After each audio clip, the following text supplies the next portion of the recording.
Oh, thank you for all of those who are staying the afternoon, and that's wonderful. And are these working okay? Perfect. And it's lovely to be back here. I'm not from the border, and I'm not Hispanic, but Juarez and El Paso were certainly some of the most welcoming areas that I had ever been in. And in many ways, being in New York for me is a much more different cultural experience than coming to the border. The border was a very easy place, at least for me, to get started in. And part of what I want to talk about this is not only specific factors affecting OCD, but also some of the methodological lessons. And clearly, to be able to do this kind of research on the border requires this wonderful list of persons here that I worked with, plus another person that I unfortunately neglected to put on there, Beatriz Vera, who was really a key to getting connected with the border and finding people both in Juarez and El Paso to help this project work. We have about a year left on the RO3 funding for this project, so yeah, push this here. Oh, wrong one.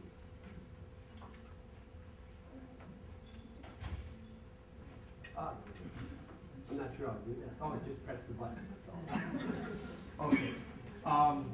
This is the purpose of the study. So we're really going from kind of a macro look in talking about health disparities in general and talking about the area of substance abuse. This is not specifically even talking about anxiety in general. This is talking about a specific anxiety disorder. And what we were wanting to do with this was to look at issues involving cultural identification, symptoms, health concerns, coping mechanisms, and quality of life for persons, Mexican origin persons living in Juarez and in El Paso with OCD. And we wanted to use this study to think about appropriate interventions or interventions for persons who have OCD. Well, that would work before, but let's see. Is it?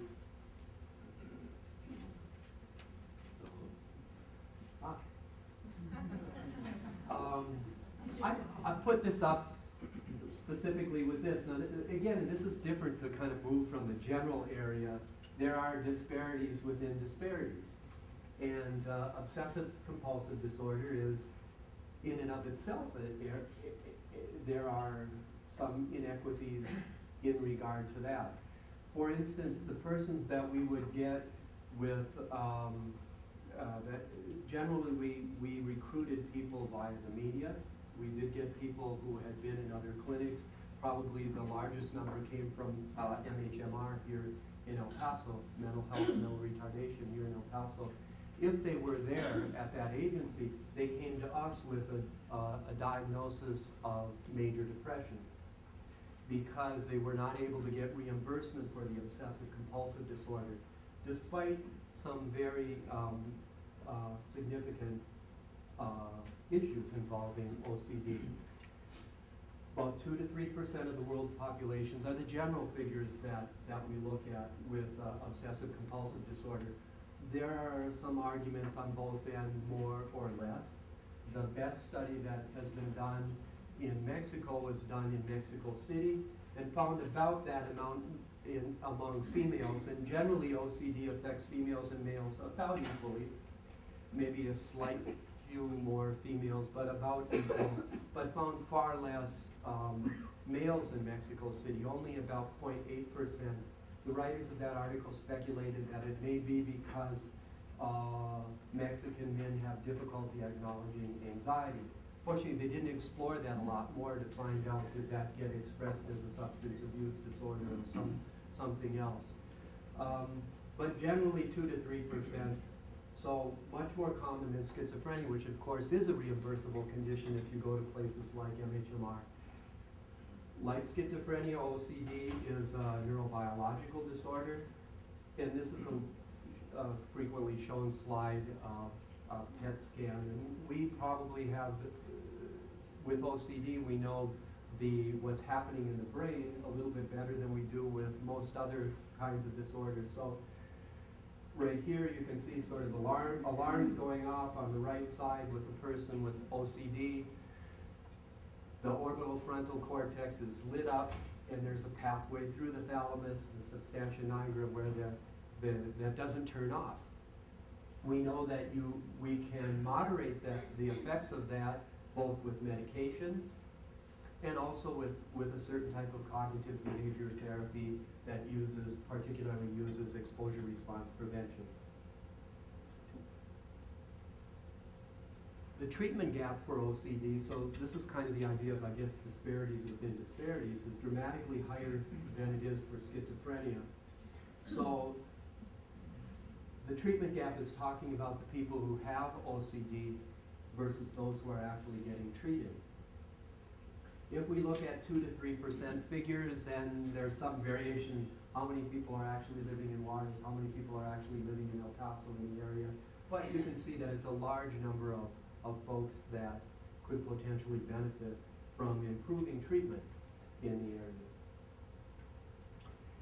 What we did for our particular study, we combined a number of different methods. And I think one of the results was that we came up with was really to emphasize the importance of using different kinds of methods, multiple methods to study something like this. Particularly in thinking about culture and some of the limitations of the instruments, the quantitative instruments, and we were able to look back and forth at both the qualitative data and the quantitative data as a balance, as a check to triangulate and see is what we're finding in one area, is that backed up by what we're finding in another area. So we used a part of the mini that looked at OCD. We had a demographic tool. We used the Marine cultural assessment tool, acculturation tool, excuse me. We used the Y-box, which is a symptom severity tool to measure symptom severity, and also has a symptom checklist. And although it's not meant as an assessment tool, it also provides somewhat of assessment. We use the SF-36, partly because it has been used in previous studies of OCD to look at quality of life. And we used a semi-structured interview guide that was developed in a Hawaii study. This is not, I know these are not, those of you who are in education, these are the wrong kinds of slides to show, but anyway, these are some of the questions from the mini, and obviously you can't read through them, but they're very basic. Demographics, and I'll talk a little bit about some of the things that we found out from these, and some of the issues that came up. This is just the Marine, and as you can see, it focuses on language and what language do you usually speak at home, and what languages do you think, what language do you usually speak with your friends, and what languages are the TV programs you usually watch. And that's different, of course, than some of the acculturation tools that are being worked on right now.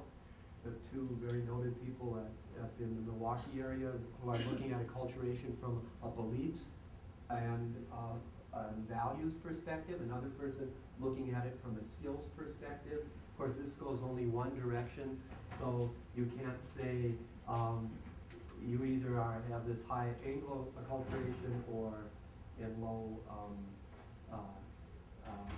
Hispanic acculturation, or vice versa. And here at the border, of course, as long as you know that that's what it does, then that will inform your interpretation of that particular tool. So high acculturation here at the border may in fact be more of a middle scoring, so people who have flexibility, as you were talking about, to move between different cultures are perhaps more highly acculturated to this particular area. The Y-box, this is just the symptom severity part. It's pretty straightforward, and this is really considered the gold standard for measuring symptom severity in OCD. It was developed by Wayne Goodman, who is now the second person at NIMH under Tom Wilson. The SF-36 provides several different subcategories, but what we were particularly looking at was the physical component summary and the mental component summary, and wanting to see, did that correspond? Did people, for instance, with high, extreme symptom severity, did they also have quite an impaired quality of life? We're just in the process of checking that. We have another year, so some of this is still in progress. We got a lot more people than we expected, which was 50. So we interviewed 91 people, and we're quite convinced that they fit all of the criteria for OCD. We, in addition to the tools, I looked at through all of the taped interviews. We met as a group. We took out any interviews that didn't look fit exactly with what we had. We had 3 people, for example, who did not exhibit other forms of OCD, but fit in what's called the OC spectrum of disorder. So they had trichotillomania. So we had a variety, but we focused more on OCD itself. Males, females, you can see that males are underrepresented here, and that may fit with the study that I mentioned from Mexico City that found fewer Mexican males. The reason for that, however, is, I think, is one still open to discussion. It was a fairly young age group, more people in El Paso than Juarez, although that probably translates less that they're from there, because we didn't ask people, were you a citizen of the US or a Mexican citizen, only that they're of Mexican origin. So that really translates more into where they were interviewed and whether they had previously been diagnosed, almost a third, and never diagnosed, just below that. This is a little busy right here, but it's not that complicated. The Y box, this is the scale for the Y box right here. We had no people with subclinical levels of symptoms. Everybody had the averages in the moderate category, so mild to extreme symptoms. The score on the Marine acculturation tool, you can see is toward the middle. As it says right there, scores lower than 36 suggest greater identification with Hispanic culture, while higher scores suggest greater identification with Anglo culture. There is a difference, as you can see, between the diagnosed and the non-diagnosed, which would suggest, it's not a strong enough one to know exactly, but it suggests those persons with a more Anglo orientation were more likely to be diagnosed, were more likely to be getting treatment. But we'll talk about treatment, and even in the best of situations, treatment is a challenge in the border area. The components, the physical component summary and the mental component summary. The physical component summary is about what you'd expect from anyone. It's normed on 50, so it's about what you'd expect for people in general. It's on the mental component summary that we saw a drop. So people have are much below the average on the mental component summary. And again, I want to spend more time talking about the methods, because talking about quality of life is an issue. I mean, one of the issues that Rena and I have talked about are some of the questions linked to that. So we had on the SF36, the quality of life tool, you can choose from the US Spanish version, or you can choose from the Mexico Spanish version. There were pros and cons. The research team looked at both of them, looked at every single question, all the answers, every description, and we went with the US Spanish version, but neither one was a perfect fit, and that's why it was important to have the interviews and talk to people in addition to that. So the descriptors, for instance, of moderate activity, as I recall, moderate activity were examples that you're given in the SF36 asked about how many times that you go golfing per week, or how many times you go bowling per week. Those were not such good descriptors for most of the people that we were interviewing. So we set up a Preliminary quantitative analysis, looking at, with dependent variables, the Y-box, symptom severity, and quality of life scales. And so far, what we found, we looked at these independent variables. What we found that was significant was if they were having problems with substance abuse, and probably pretty self-evidently, so no startling findings from that, self-evident, if they had been diagnosed. Probably if they were very, very sick and very uncomfortable, they were more likely to seek somebody out and get a diagnosis, is what that suggests. Our initial analysis of the relationship between the Y-box and the quality of life instrument shows that yes, indeed, as symptoms become more severe, the quality of life goes down. Anecdotally, in looking at some of the interviews, and we have to look more in depth at that, we did have people who were severely impaired with OCD according to the Y-box symptom inventory, and were still very productive. And I'm thinking of one fellow who has a cart in Juarez and sells food, had severe OCD, but still managed to get out every day and sell food and support his 4 children and his wife. But at great emotional cost to him. So he was productive, but I don't know that he had a quality of life is something, we can talk a little bit more about that. So we're beginning to look at that, and we also have one, Oriana, and another one of the people on this are looking at health-seeking behavior, so that will be another area. Why did some people seek help and other people not seek help? Of course, we have huge number of qualitative results from 91 interviews, and the interviews could be as long as 3 to 4 hours.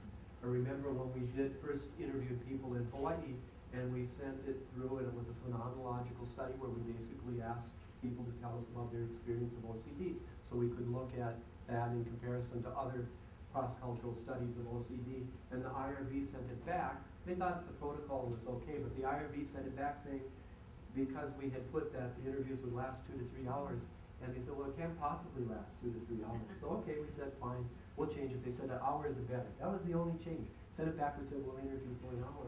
Well, an hour was never enough. When you're talking to somebody who have maybe, some people estimate the time between having noticeable symptoms with OCD and getting a correct diagnosis is about 17 years. So if you come in this and you think about all of these people who have not been diagnosed previously, and suddenly they're talking to somebody who understands what they're going through, yeah, it can go longer than an hour. So we have a lot of things to talk about. The other issue in an area of great health disparities, and that's where research and care really, crossed over, and we had to think carefully about that because this was intended to be research. But where in a place where there is so little care, having somebody who understood, or looked like they understood at least, listening to them became care. And I'm still thinking about the meaning of that. Anyway, here's some examples from the interviews. Some people, of course, highlighted obsessions more than compulsions. Some people had classic, obsessions and compulsions. And remember here that what we're talking about with OCD is not like, well, I'm a nurse. I'm originally a historian and then a nurse. And to a certain extent, some OCPD, some personality characteristics of OCD are probably adaptive in nursing because we have to be very detail-oriented and think about all the things about running a unit, managing care for a patient, a family. You have to get all of those details very precise. You don't want to make mistakes. And so it may be adaptive. That's not what we're talking about here. This is the brain disorder, which is different than the people who are very perfectionistic. And in fact, OCPD, that's a personality disorder, obsessive compulsive personality disorder. If a person with OCD has a personality disorder, that's not the most likely one that they would have. They're more likely to have something like dependent personality disorder. but there's some questions around that. This is a person who obviously had a thing for numbers. I have a thing with numbers. Even numbers are a major thing. I think in even numbers, words that I say, how many letters in that word, when I eat, everything has to be in even numbers. What got me, however, I mean the noodles thing and stuff, but she had to have 6 kids. She couldn't stop at 5 kids. Had to be 6. That was pretty interesting. This is another example, another person's description of her symptoms. When I travel on an airplane, I think about opening the emergency exit doors. Actually, this is not so strange anymore because the guy just did it recently and jumped out. So, and I wanted someone to tie me down. And as you'll see, one of the most prominent areas of obsessions that people have are aggressive thoughts, which could include thoughts about hurting themselves or others. Diagnostically, you have to separate that out from people who maybe have a psychosis and are in a whole different place. But if it's OCD, they're really the most unlikely person to certainly hurt anybody else. But she said also if I'm alone with my children, I think about hitting them and it horrifies me. I feel like locking myself in the bathroom. I've never done anything. I get headaches after these episodes. The more I try to avoid them, the more they come up. I don't do the things I would like because of these thoughts. Now these have, my Spanish is very poor, so these have been translated, so I need to say that. 60% of the people we interviewed preferred to speak in Spanish. So absolutely, this could not have been done without a very effective team. And so we looked at these, we went back and forth about, is this an accurate translation? But there are cautions when the person who's heading it is his Spanish is so poor. I was trying to learn Thai before I came here. And I didn't know anything. My first 2 words in Spanish are very unusual words. Oscar, maybe I said that to you. Because, and I can say this now because I'm only adjunct at UTEP. And UTEP's a wonderful place. I love UTEP. But they have this strange key policy. I couldn't get a key to my office. Well, I said, this is crazy. I live right across from this wonderful big city, and I know I can get a key there. So I had my Spanish dictionary, because I was used to doing that when I went to Thailand and looking things up. So my first 2 words I looked up, I said, keys. Oh, llaves. Okay, llaves, I had that. And then I said, well, I need to know how the word to make. I didn't know how to conjugate anything. So I only knew llaves and hacer. So I went over and I found a man at the place making juice, which I learned is jugos. He taught me that. That was good. It took him a long time to teach me that. And I said those 2 words and I held up my keys and he took my hand and we went to a key shop and I had a key to my office. I'm glad Dr. Anders is not here so he anyway, so there are cautions with this. These have been translated. By and large, these are translated. This is some more quotes. I couldn't function in my mom's house. I couldn't touch certain parts of the house. I couldn't go into certain rooms. I'd wash my hands sometimes for hours. And it's true. You know, some people with OCD will wash and wash. I remember one gentleman, not in this study, that I worked with as a clinical nurse specialist who would wash until, you know, he would wash the skin off. So he would become bloody. Another person here to me saying, I won't sell my soul to the devil. This is this, you know, obsession and compulsion is going on in her head. Wasn't working correctly. My soul will still be sold. So to make a deal, I would say I won't drink any Cokes for a certain amount of time and I'll keep my soul, or I won't watch a certain TV show, or I won't do this, or I won't do that. And after a while, that got exhausting.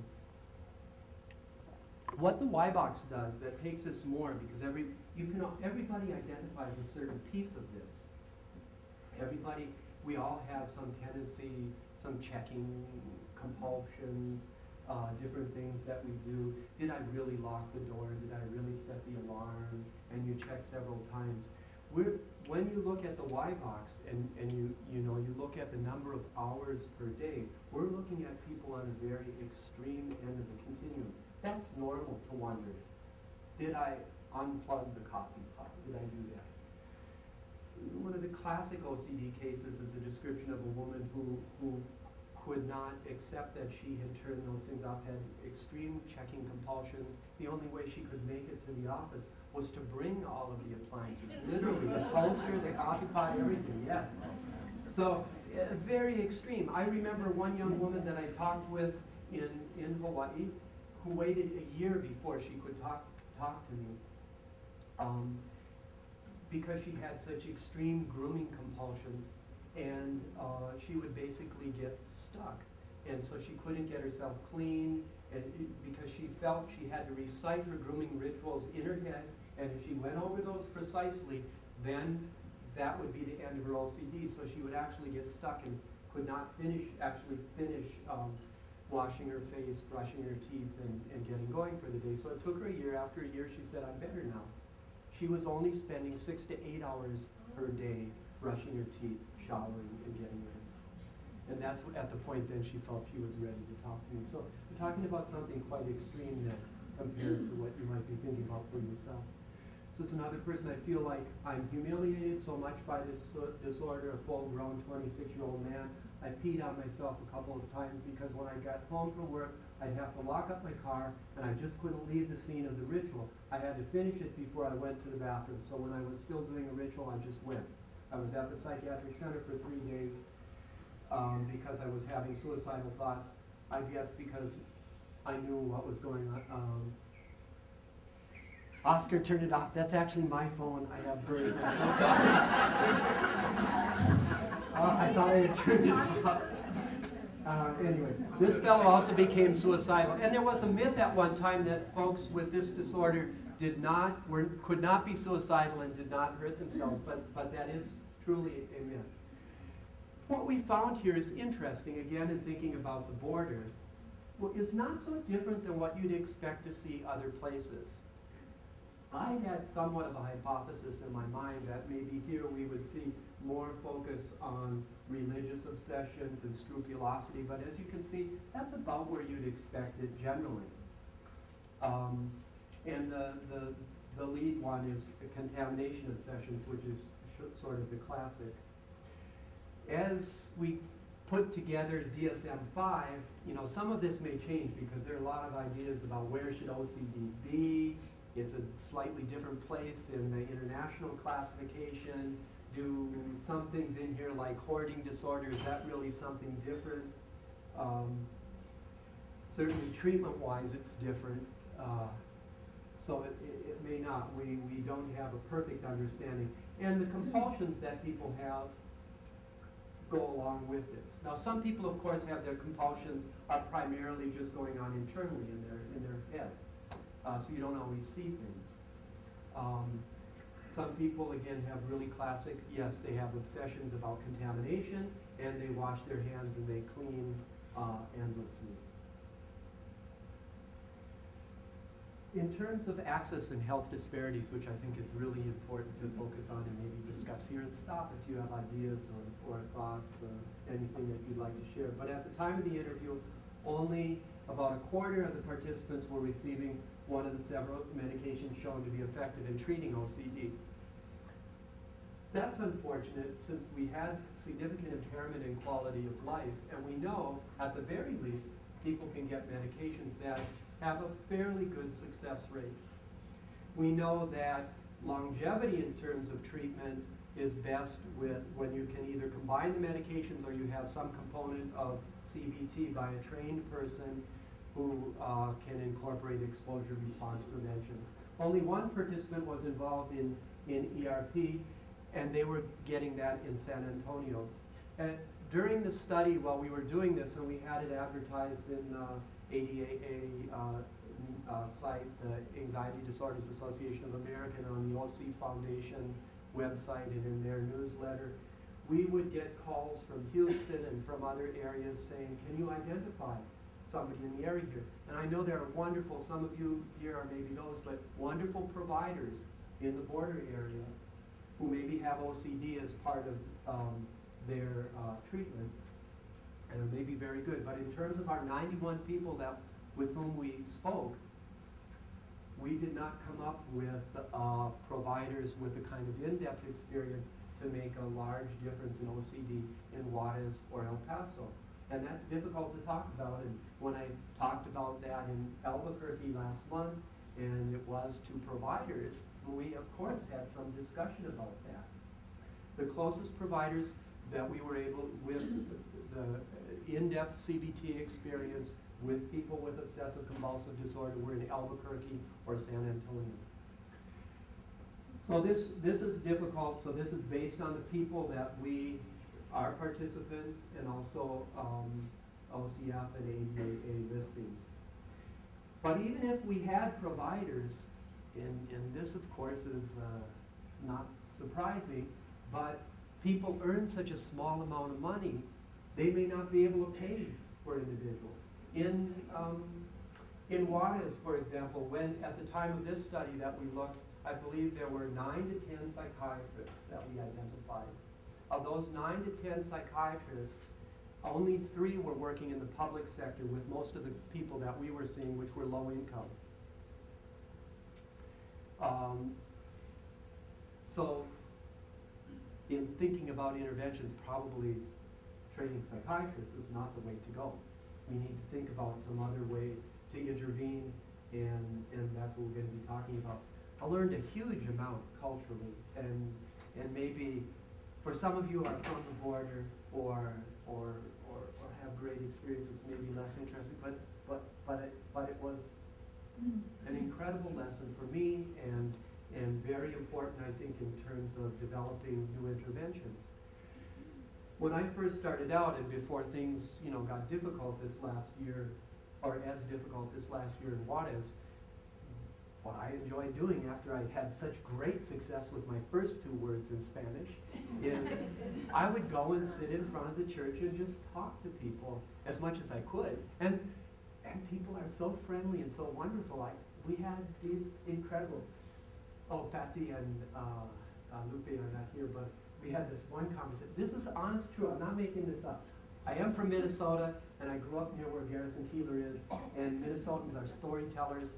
But this is not that kind of a story. This is a true story. And sitting in front of the church, and it was a conversation with, there was a fellow who was Nahuatl, Indian, indigenous, and he wanted to speak to me, but he couldn't speak Spanish. And he wanted to tell me my name, Tomas, in Nahuatl. I have it written down someplace. I can't remember what it was. And he was speaking, so he talked to somebody who spoke Spanish, who spoke to somebody who spoke Spanish and English, who spoke to me, and we had this lovely conversation. So anyway, I would go, and I would say in this horrible Spanish, they'd say, oh, what do you do? I say, oh, yo estudio obsesivo, or trastorno obsesivo compulsivo. And as soon as I said trastorno, this glaze kind of went. And I said, oh, okay, that's not, and that was a really important lesson for us in being able to do this. We couldn't have done the study unless we learned those lessons, very important cultural lessons. And that's very different than when I just came here. I almost didn't get here today because of the high winds yesterday in Dallas, and they canceled my plane. And I was quite fortunate because I was going through the airport, and these long lines, and everything was backed up, and flights were canceled, and there was this person who looked in charge, American Airlines person, a woman, maybe 40-something, and I thought, well, I'll just go up, sorry, nobody's helping me, and I need to be helped. And she said, oh, well, you've been booked on a plane for Friday afternoon. I said, oh, well, that's not very good, because I'm going to be there, and I need to be talking. And she said, oh, what are you talking about? I said, obsessive compulsive disorder. Oh, she said, my daughter has OCD, and we proceeded a smart conversation, and she wanted some tips and different kinds of things. Very different conversation and different lesson there than the lesson I learned speaking to the person in front of the church, who, first off, I found out that trastorno doesn't always have such a wonderful meaning. You can change it into, a phrase that sounds like you're asking, are you crazy or something? Plus, there wasn't the background to talk about it. Many of the people who came to our study started talking and describing things like manias. And if we just stopped there and just said, well, they're not obviously just describing OCD, we wouldn't have been able to do the study. We had to learn how to ask about the particular problems. When we learned that, then we could proceed with the study. So I think those are very important methodological lessons for studying here at the border or different cultures to understand the language. Not just the language from a book, however, because I had the correct language from the book, but the language that people are actually speaking. And that will be important, of course, when we get to the intervention phase to make sure that we're speaking correctly. So instead, we describe behaviors or comportamientos, so we could actually talk about the specific things and we could find out, is this a problem or not a problem? Ethnicity, that's a sort of a small issue, but it was interesting that there was sometimes a puzzle in talking about ethnicity.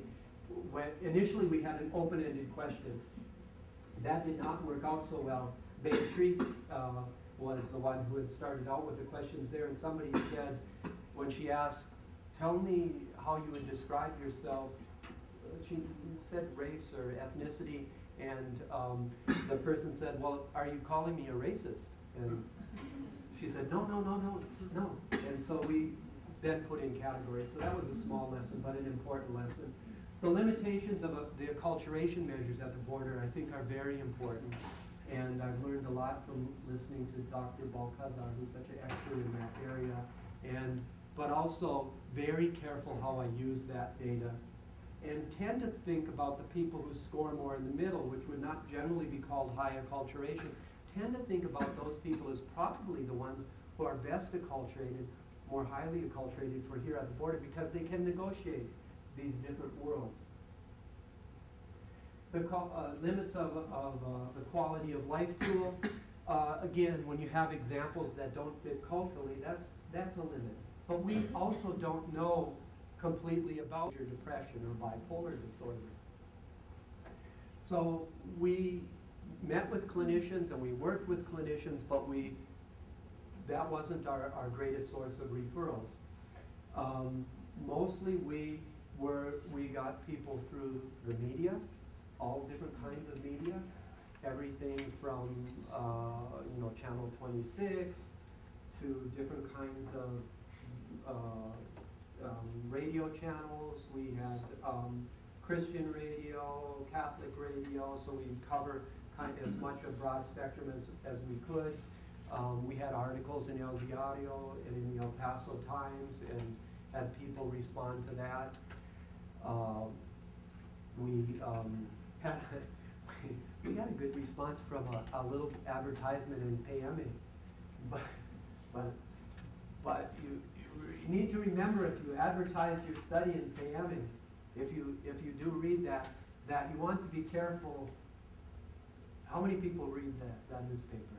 Okay, so you don't want it right by the naked lady. Or maybe you do, I don't know, maybe you do.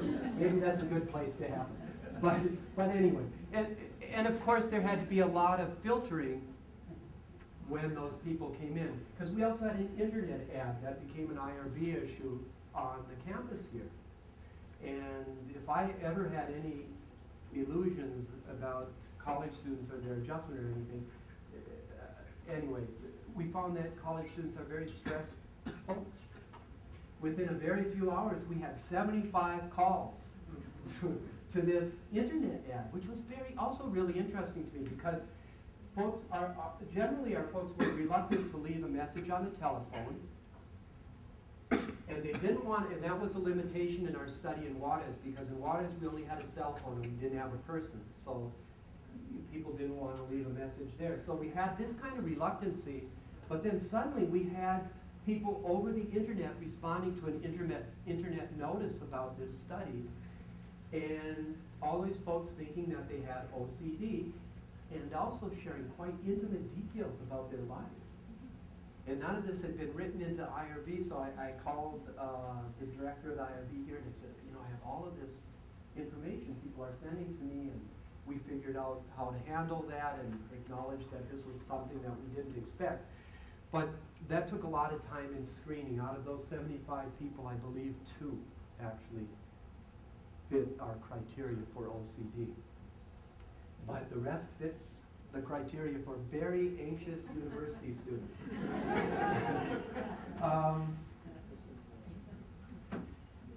certainly I talked a little bit about the overlap of research and care, and one of the really poignant stories that I share from that, which drove that home to me, and when you live in an area of great health disparities in terms of the kind of treatment that would make a difference for people like this, was one fellow who came from an area around Veracruz, and we had an article in El Diario in Juarez, and he came to the interview with that article.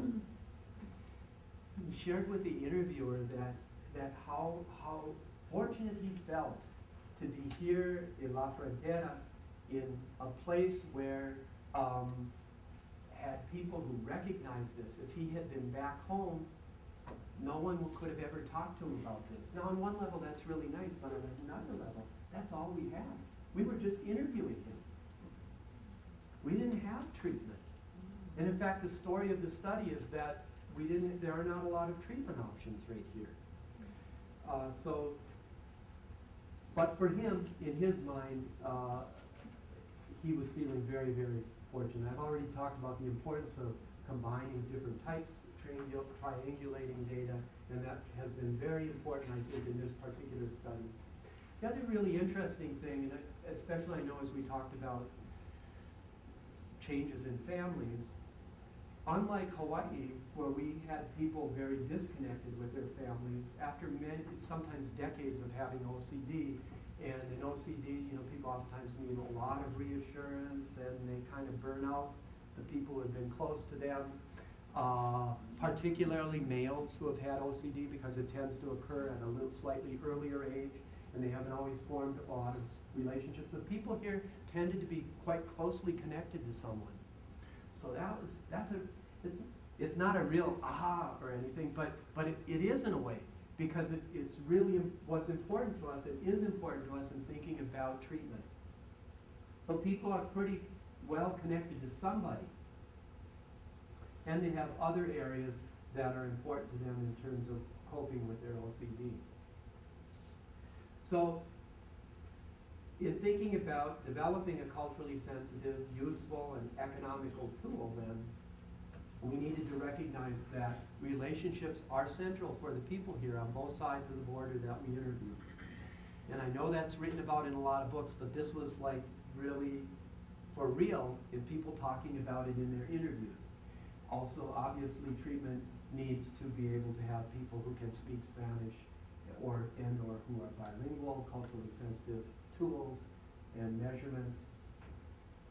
So, where we're entering next in looking at this here on the border is looking at something like multi-behavioral family treatment, which was developed in the 1990s by Barbara Van Noppen. She and I have translated this thanks to the support of the Hispanic Health Disparities Center. We have the manual translated into Spanish. An R21 was developed and got a good score, but didn't get funded. We resent it, and it didn't get scored. So we went backwards. I think we made it better, but we need to relook at it so that it can get to the right place and get the funding. The advantage of multi-family behavioral treatment is it is working with a border population where people still are well connected to someone. So it works with families. Families tend to be an issue with OCD as an issue with other kinds of disorders. Family accommodation oftentimes makes the OCD much more problematic. So it's important to include families, and rather than having to do this all separate, the more economical part of this is that you have 5 or 6 persons with OCD that you can treat with 2 therapists and family members. So you get a lot of, speaking in business terms now that I'm at NYU, and it's also, I'm reminded by my dean every day that this is also a business. It's a great university, but it's also a business. You get more bang for the buck doing it this way. It is more economical. And also, we have some proof that it is as effective. So we hope to still use this with people at the border, but we're also going to have to train people at a different level. In the literature, that's not always been well accepted. It tended to say, well, okay, you don't need a psychiatrist, but you have to have a psychologist. It's not realistic for Juarez and El Paso to train a cadre of PhD psychologists or psychiatrists. It'd be nice, it would be helpful, it'd be great if we had one psychologist or one psychiatrist listed with the Obsessive Compulsive Foundation or with the ABAA as specializing in those treatment areas. And I know Richard is doing wonderful things at Family Service. He'll probably have some great experts at Family Service of El Paso. As of now, the last time I looked, there was no one listed. That would be great. But to make a bigger impact, we're going to have to train people, which, you know, in Mexico are generally people at the baccalaureate level, which is you know, still a little different than the baccalaureate level here, but quite skilled clinicians who we can work together and develop this kind of treatment, and I think make a huge impact at the border. So we'll be luckier with the next one. It shouldn't have gone in as an R21. It should have been an R34. And I knew that. But we didn't. So we'll do that the next time. These are just a very initial. This is very, very modest. There's an article just coming out in Public Health Nursing that I actually wrote at the very beginning of the study. But that was at a time when we still weren't raising questions about NAFTA, and I put this little political piece in it, and now it's okay to question NAFTA. And so that's being published this spring, and we have 5 other ones, including a methodological piece.